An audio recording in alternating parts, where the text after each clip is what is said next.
Eh bien, en voilà une bonne grosse vidéo importante, c'est carrément de la salubrité publique à ce niveau-là. Carrément. Bonjour, bienvenue sur ma chaîne YouTube PP World pour une vidéo en effet importante. Pourquoi importante? Parce que vous avez été des centaines à me la demander. Ça fait des semaines, des mois, des années que je lis partout sur internet. Bah voilà, j'ai acheté un téléviseur et qui coûte 250 milliards de dollars et malgré tout, je vois des barres noires quand je regarde les films. C'est pas normal, c'est pas possible. En 2019, comment peut-on avoir des barres noires sur les films? Eh bien, on va crever l'abcès ensemble. Je vais tout vous dire dans cette vidéo et bien sûr, on peut en parler ensemble à l'infini parce que je pense en effet qu'après cette vidéo, même si je vous aurais tout expliqué, vous allez avoir des dizaines, voire des centaines de questions parce que, en effet, vu de l'extérieur, les barres noires, pour certains, c'est un défaut, alors que pas du tout. Avant de commencer, il y a un mode d'emploi dans cette vidéo. Ouais, un mode d'emploi tout gentil, tout sympa. On va parler de 4 tiers et de 16/9, puisque là tout va bien, et de ratio d'image. Donc quand je vais parler par exemple de 2,35 sur 1, ça veut dire que l'image est 2,35 fois plus large qu'elle n'est haute. Donc un rectangle. À chaque fois, donc je vais dire 1,78, 1,77, 1,85, 2,35, c'est la largeur par rapport à la hauteur. Comme ça, vous allez bien comprendre ce qui va se passer. Croyez-moi, vous allez passer un moment délicieux. Pour débuter, pour tout comprendre, on va aller aux origines du cinéma et de la vidéo. Quand je dis vidéo, je parle de télévision. Au début, quand le cinéma a été créé, il était au format 4 tiers, c'est-à-dire 1,33 sur 1, presque un carré. Ouais, c'était les débuts du cinéma, c'était comme ça, c'était merveilleux, tout le monde était content. C'était il y a longtemps quand même. Hein. Et juste après est arrivée la naissance de la télévision, donc de la télédiffusion, qui était également une lucarne en 4 tiers, donc 1,33. C'était presque un carré, tout le monde était content pendant des années, d'abord en noir et blanc, puis après en couleur. C'était merveilleux, un hublot, une sorte de hublot de machine à laver. Et à un moment donné, le cinéma a voulu prendre de la largeur. Alors il y a un truc que je vais vous dire qui est super important. Savez-vous que l'œil humain, c'est le nôtre, le mien, parce que j'ai beau l'air comme ça Robocop, mais je suis un être humain, l'œil humain voit en largeur et pas en hauteur. Livrez-vous une petite expérience. Mettez votre main ici. Vous allez voir votre main vachement bien dans votre angle de vision. Mettez votre main ici, là. Là, vous voyez à peine votre main, parce qu'en effet, l'œil humain voit en largeur. Alors, étant donné qu'on voit en largeur, l'industrie du cinéma, donc ici, dans le coin, à Hollywood, s'est dit, bah, c'est super, on va produire plein de films en super largeur, donc en Panavision, Cinémascope, machin truc, avec des ratios très très larges, genre 2,35, donc 2,35 fois plus large que sa Néo, 2,55, 2,75 sur 1, donc presque 3 sur 1. Vous imaginez, ça c'était le film Ben-Hur, qui était au cinéma avec un format absolument incroyable, donc la salle était vraiment avec un écran très très très large, avec un large champ d'occupation de notre vision par l'écran dans une salle de cinéma. Mais entre-temps, le téléviseur, lui, était resté en 4 tiers, donc en 1,33. Donc c'est le début de la scission entre le monde du cinéma et le monde de la vidéo. Au fur et à mesure, le cinéma et la télévision sont devenus des frères ennemis. Parce qu'à un moment donné, le cinéma s'est dit, la télévision commence à nous gonfler, il nous concurrence, donc nous, on va se battre en faisant des choses dans les cinémas que le téléviseur ne peut pas faire. Et qu'est-ce qui s'est passé en effet? Les images se sont mises à s'élargir avec des formats très très larges de Panavision, Cinémascope et autres, ce que ne peut pas faire un téléviseur, qui est en effet un outil vidéo qui correspond à une norme de télédiffusion. La télédiffusion, au début, c'était 4 tiers et rien d'autre. Alors en effet, ce qu'on faisait à l'époque pour faire passer des films sur un téléviseur 4 tiers, on le coupait. C'est-à-dire que vous imaginez, vous avez un film en Cinémascope, donc super large, on faisait ce qu'on appelle un pan and scan. Le pan and scan, c'est un zoom qui était aléatoire dans l'image, on coupait une portion, c'est-à-dire sur les côtés, voilà, sur les bords, on choisissait ce qu'on voulait couper, et le film se trouvait comme ça intégralement mutilé par le pan and scan, mais du coup diffusé sur les téléviseurs 4 tiers. C'était absolument abominable, voire impensable. Toute l'industrie du cinéma s'est levée contre le pan and scan, c'est une abomination le pan and scan. Donc ce qui s'est passé, c'est qu'on a commencé à diffuser des films avec des barres noires. Pourquoi des barres noires? Quand on a une image en cinémascope, donc 2,35, donc très très large, le seul et unique moyen de la rentrer dans un écran qui n'est pas cinémascope, c'est de mettre des barres noires d'adaptation. Et l'image visible sera l'image en effet cinémascope. Il n'y a pas d'autre choix, c'est mathématique. Quand vous avez un film en cinémascope au cinéma, imaginez une scène avec 14 personnages. Je vous mets 14 personnages ici. S'il fallait rentrer cette image dans un téléviseur 16:9, c'est-à-dire en plein écran, il faudrait couper 2 fois 3 personnages. 3 ici et 3 ici. Voilà, il y a les formats cinéma et les 2 formats vidéo. Donc actuellement, il y a le 4 tiers et le 16:9. Ce sont les 2 formats vidéo universels de la planète entière, de la télédiffusion. mondiale. Et jusqu'à preuve du contraire, justement, vous avez un téléviseur qui a été conçu pour la télédiffusion. Donc en effet, les chaînes télé, tout ce que vous pouvez trouver, vous imaginez tout de même pas qu'on va diffuser le journal de 20 h en cinémascope. Ça n'a aucun sens, aucune utilité. Et maintenant, depuis des décennies, le monde du cinéma et le monde de la télédiffusion sont carrément en guerre parce qu'en effet, le cinéma se vante à juste titre d'avoir des écrans panoramiques très très larges et hautes, ce que ne peut pas faire le téléviseur qui lui est bloqué sur ses normes de télédiffusion. Allez, tenez bon, hein, accrochez-vous, vous allez voir, ça va être passionnant.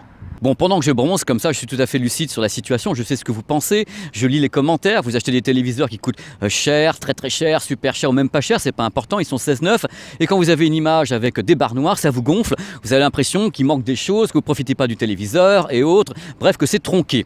Eh bien c'est faux, parce qu'en fin de compte, avoir les barres noires, c'est la garantie que ce que vous voyez entre les deux barres noires est pile poil ce qu'a voulu le réalisateur. En fin de compte, ce qu'il y a entre les deux barres noires, c'est la largeur de l'écran de la salle de cinéma que vous rentrez dans une salle de cinéma. La salle de cinéma est en 2,35, elle n'est pas au format de votre téléviseur. Donc c'est là qu'il faut distinguer les deux mondes. Il y a deux mondes.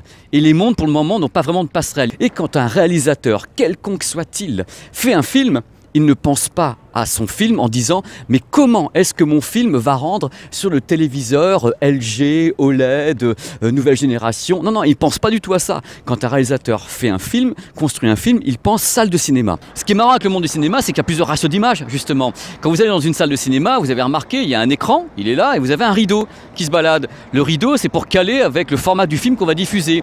Quand le rideau est complètement ouvert, c'est du cinémascope, donc c'est super wide. Quand le rideau se rapproche, en général, c'est du 1,85. Dans les deux cas, c'est des barres noires. Ça fait très longtemps que le public est entre guillemets habitué à jongler avec les formats. D'ailleurs, sur votre téléviseur 16:9, quand vous avez une image qui est en 4/3, les barres noires sont sur le côté. Donc en scope, elles sont en dessous, mais ça dépend du format que vous rentrez dans votre téléviseur. Tant que l'image de base que vous envoyez à votre téléviseur n'est pas 16:9 plein écran, vous aurez toujours des barres noires quelque part. Ou alors vous jouez de zoom, mais franchement les zooms, ça mutile, ça grossit l'image, ça grossit les défauts. Enfin, il y a plein de trucs qui vont pas avec les zooms. Mais chacun fait ce qu'il veut. Vous faites ce que vous voulez, mes petits loulous. Moi, je suis là pour vous dire ce que je pense, un avis, des conseils, c'est tout. Mais après, c'est vous les patrons.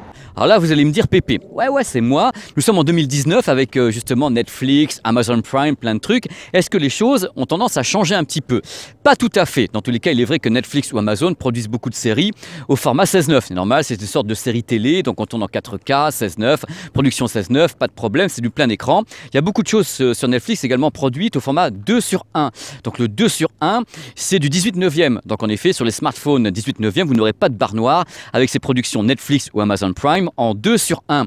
Mais globalement, Netflix travaille également énormément avec l'industrie hollywoodienne. Donc ils ont beaucoup de réalisateurs qui travaillent pour eux et qui produisent des films au format cinémascope qui sont en effet sur Netflix. Parce qu'en effet, c'est une façon pour le cinéaste de s'exprimer en disant moi je veux une image très très large et je m'en fous complètement qu'il y ait des barres noires sur les téléviseurs 16:9. Au moins, dans les barres noires, on voit tout ce que j'ai filmé. Netflix va jamais dire bah non, arrêtez de produire en cinémascope parce que nous, on a pas mal de gens qui regardent sur les téléviseurs 16:9 ou bien sur les smartphones qui sont 16:9 ou 18/9. Non, ils diront jamais ça, puisqu'en effet Netflix encourage complètement le cinéma. Donc eux ici, on voit les panneaux partout ici, parce que donc je suis à Los Angeles, vous avez les panneaux sur Sunset avec les productions Netflix, et c'est du cinémascope. Donc c'est vraiment insolvable, dans le sens où vous allez me dire, mais Pépé, est-ce qu'il y a une solution à ça?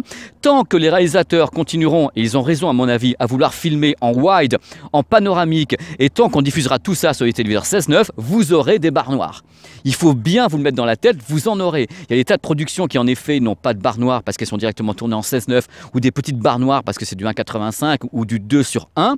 Il y a encore des barres noires en 2:1, mais globalement, la plus grosse production se fait en scope. Donc fatalement, en effet, c'est le syndrome salle de cinéma versus les téléviseurs 16:9. Et on n'en sort pas depuis des années. Parenthèse importante, je vais maintenant parler de l'IMAX. Tout le monde se fait des tas d'idées sur l'IMAX en disant oui, l'IMAX, quand c'est mis en 16:9, il n'y a pas de barre noire, c'est du plein écran. C'est du plein écran parce qu'on le recadre. Parce qu'à la base, l'IMAX n'est pas en 16:9. Il y a deux formats sur l'IMAX. Il y a le 1,43/1 qui est du 4/3. Et il y a l'IMAX numérique qui est en 1,90/1. Donc si vous regardez un Blu-ray disc à la base d'une image IMAX et il n'y a pas de barre noire, c'est que le réalisateur l'a recadré, c'est-à-dire qu'on a coupé des choses. C'est ce que fait Christopher Nolan, il le dit lui-même. Moi, j'ai pas le choix, en effet, l'IMAX n'est pas en 16:9, donc je recadre mon film pour que ça soit du plein écran en 16:9, comme il l'a fait sur Batman, ou bien certaines scènes de Dunkerque. C'est tout à fait normal, ils le font, mais il faut arrêter de croire que l'IMAX est du 16:9. On recadre, on retouche, on coupe, on réajuste. Je vous connais. Je vous connais. À ce moment-là, vous allez commencer à me parler de 21 neuvième. Alors 21 neuvième, ça correspond au ratio d'image de 2,33 sur 1. Donc en effet, le plus proche du cinémascope 2,35. Il y a quelques années, il y a eu beaucoup de téléviseurs qui ont été lancés par Sharp notamment, ainsi que par Philips, qui étaient au format 21 neuvième. Moi, ça m'a fait un petit peu bisquer à ce moment-là, ça m'a fait un peu sauter en l'air parce qu'il n'y a pas, à ma connaissance, de télédiffusion 21 neuvième. Donc ces modèles, qui étaient plutôt des monitors que des téléviseurs, avaient été conçus par Philips et avec une dalle Sharp, donc pour le multifenêtrage, c'est-à-dire pour bosser avec plusieurs fenêtres. On avait de la vidéo d'un côté, on pouvait travailler en même temps de la PAO, ou bien travailler des images, parce que c'était vraiment très très large. C'était pas vraiment un produit qui était créé pour le cinéma. Alors bien sûr, on pouvait zoomer des images. On pouvait zoomer des images en cinémascope 2,35 et éliminer les barres noires. Quand on faisait ça, on zoomait pas vraiment un film en cinémascope, on zoomait l'image 16:9 dans laquelle était encapsulé le cinémascope. Parce qu'à la base, le film n'a jamais été stocké en cinémascope, il était stocké en 16:9. Pour résumer les choses, le cinéma, ce sont plusieurs formats d'images. Voilà, c'est clair. La vidéo, vous avez le 4/3 ou le 16:9. Pour information, dans l'industrie du cinéma, on peut utiliser le mot format ou ratio. J'ai des gens ici dans l'industrie qui utilisent les deux, qui parlent de format 2,35 ou de ratio 2,35. C'est très variable suivant les gars avec qui je bosse. Voilà, c'est la fin de cette vidéo. J'espère que je vous ai bien gonflé avec mes chiffres, mes formats, les trucs que je vous ai balancés. Voilà, j'ai fait au mieux pour essayer d'être explicite, vous permettre de saisir le pourquoi de comment. Vous avez quelquefois et même souvent des barres noires sur les films. J'ai essayé de faire au mieux. C'est pas simple pour moi de vous expliquer en fin de compte cette dualité entre les formats cinéma et le format vidéo 16:9. C'est quelque chose de très compliqué parce que vous êtes frustré, vous vous dites que les choses sont pas bien faites, que vous devriez plus avoir de barres noires en 2019. Ça n'a rien à voir. Le fait qu'on soit en 2019, en tout ce que vous voulez, c'est que vous avez des salles de cinéma avec un écran très large, donc 2,35 sur 1 voire plus, et votre téléviseur est en 1,77 sur 1. Donc fatalement, un ne rentre pas dans l'autre, à moins de lui mettre des barres d'adaptation ou de zoomer, ce qui est d'une mocheté incroyable. Et par rapport à tout ce que vous allez me dire, je referai d'autres vidéos derrière si les choses ne sont pas comprises, ou je me suis pris comme un pied quoi. Donc c'est des choses qui arrivent, je suis un être humain, donc je suis faillible. Je dis des conneries comme tout le monde. Allez, des gros bisous. Ne vous inquiétez pas, il y a des promotions actuellement sur le Doliprane.